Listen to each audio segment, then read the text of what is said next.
আজকে রাজনৈতিক যে বাস্তবতা এ সম্পর্কে অনেক সবাই কথা বলেছেন। আমি সেই প্রসঙ্গে যেতে চাই না, আমি শুধু একটা কথা বলতে চাই যে বাংলাদেশের মুক্তিযুদ্ধকে অস্বীকার করার কোনো উপায় নাই, এবং কিছু মহল থেকে এই মুক্তিযুদ্ধকে সুপরিকল্পিতভাবে অস্বীকার করবার একটা প্রবণতা দেখা দিয়েছে। আমরা অত্যন্ত পরিষ্কার কথা ভাষায় বলতে চাই, মুক্তিযুদ্ধের প্রশ্নে আমাদেরও কোনো আপোষ নেই।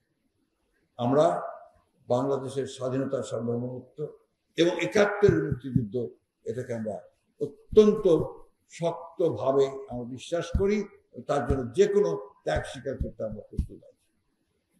শুধুমাত্র ২৪-এর ছাত্র গণ অভ্যুত্থানের ফলে একটা নতুন সুযোগ সৃষ্টি হয়েছে। সেই সুযোগটা হচ্ছে যে আমরা একটা রাষ্ট্র কাঠামো পরিবর্তন, রাষ্ট্রের পরিবর্তন, গণতন্ত্রকে আরো আধুনিকীকরণ করা, জনগণের কাছে পৌঁছে দেওয়ার একটা সুযোগ পেয়েছি।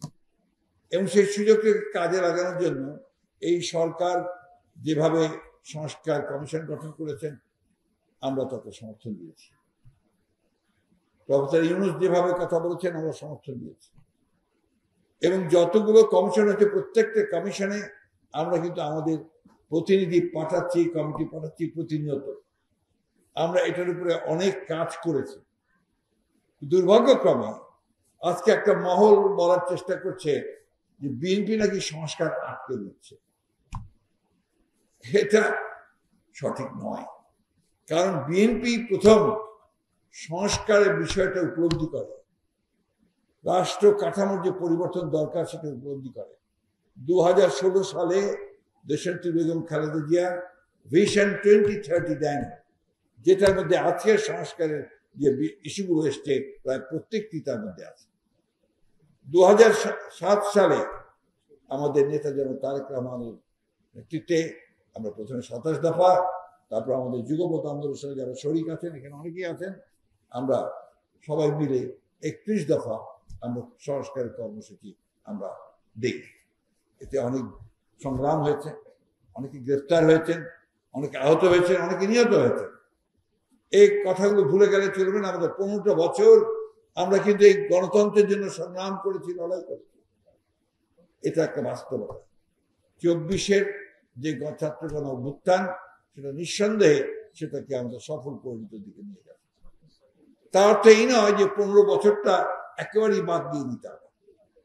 সেই ১৫ বছরকে অবশ্যই এই সংগ্রামের মধ্যে নিয়ে আসতে হবে। আজকে শুনতে উদ্বিগ্ন হই, অত্যন্ত উদ্বিগ্ন হই যখন দেখি যে স্লোগান হচ্ছে ভয়াবহ রকমের ব্যক্তি কেন্দ্রিক, অশালীন, শিষ্টাচার বিবর্জিত স্লোগান দিচ্ছে আমাদের কিছু কিছু মহল। এখন যখন দেখি যে যারা ১৯৭১ সালে স্বাধীনতায় বিশ্বাস করেনি, তারা আজকে এমন এমন কথা বলছে যে কথাগুলোতে আমরা যারা মুক্তিযুদ্ধ করেছিলাম বা মুক্তিযুদ্ধ করেছি, এখন সেখানে প্রশ্ন এসে যাবে যে আমরা কি সঠিক কাজটা করেছিলাম। বন্ধুগণ, এই বিষয়গুলো আমাকে মাথায় রাখতে হবে অত্যন্ত সুপরিকল্পিত হবে। যে খসরু সাহেব বলেছেন, আমি সেটা রিপিট করতে চাই না, একটা চক্রান্ত চলছে যে কিভাবে বাংলাদেশের নির্বাচনটাকে ব্যাহত করা যায়, পিছিয়ে দেওয়া যায়, আরো সময়টা ক্ষেপণ করা যায়। আমরা খুব দায়িত্বহীন কণ্ঠে বলতে চাই, আমরা অত্যন্ত আশাবাদী। লন্ডনে আমাদের প্রধান উপদেষ্টা এবং আমাদের চেয়ারম্যান তারেক রহমানের সঙ্গে যে আলোচনা হয়েছে, সেই আলোচনার মধ্যে আমরা দেখেছি যে ফেব্রুয়ারির মধ্য সময়ে নির্বাচনের সম্ভাবনা আছে। এটাকেই আমাদেরকে বাস্তবায়িত করার জন্য অন্যান্য দলগুলোকে সবগুলোকে মিলিয়ে এগিয়ে যেতে হবে।